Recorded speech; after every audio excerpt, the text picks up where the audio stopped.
कति हाम्रो कस्टमर दाजुहरूको भाइहरूको कम्प्लेन हुन्छ जे हाम्रो इन्जिन बनाएको 3-4-5 महिनामा यो धुवा फाल्यो, तपाईको पावर पिकअप घट्यो, तपाईको सबै थोप हुने तेल बढी खाने, त्यसकै कारणले सबै हुन्छ है।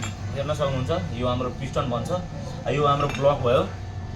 यो हाम्रो भनौँ न यो 6 साल भयो। 6 सालदेखि यो अहिलेसम्म यो सिल प्याक इन्जिन थियो, यसको इन्जिन खोलेको थिएन।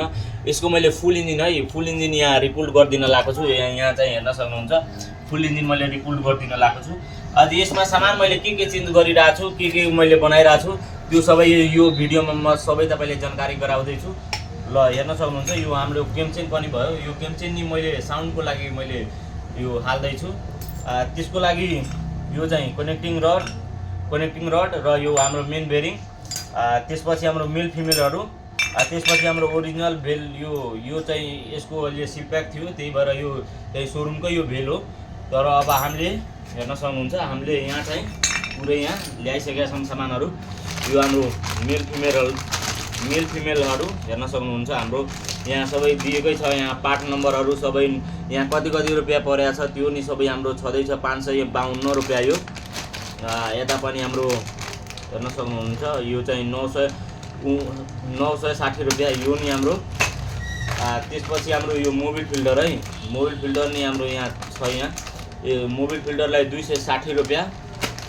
त्यसपछि हाम्रो केमचेन है, केमचेनलाई एकचोटि हेर्न सक्नुहुन्छ केमचेनलाई 1105 रुपियाँ है, 1105 रुपियाँ केमचेनलाई परिरहेको छ सोरुमको।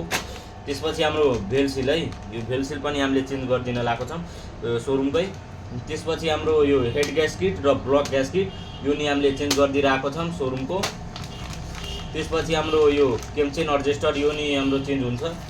त्यसपछि यहाँ फुल ग्यास्किट है, फुल ग्यास्किट नि हाम्रो चेन्ज अहिले भइरहेछ।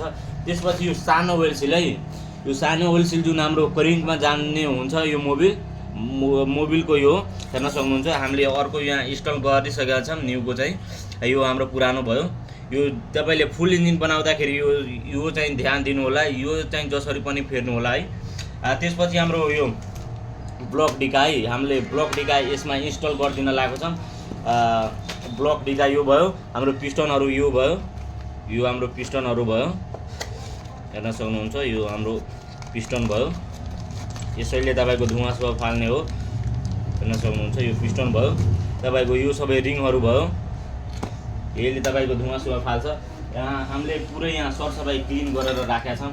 अब हामीले मात्र फिटिङ गर्न बाँकी। अब फिटिङ गरेर म तपाईँलाई साउन्ड पनि सुनाइदिन्छु के कस्तो हुन्छ साउन्ड अर्को भिडियोमा। ल बाइक साइक इन्जिन बनाउनु पऱ्यो भने हामीलाई सम्पर्क गरेर आउन सक्नुहुन्छ तलको दिएको नम्बरमा। हाम्रो लोकेसन रहेको छ भनेपछि न्यू बस पार्क गुम्बा रहेको छ। हाम्रो यहाँ वर्कसपको नाम रहेको छ केजिएफ मुनलाइट वर्कसप रहेको छ। खत्रै देखि यहाँ काम हुन्छ आउँदा हुन्छ। ल।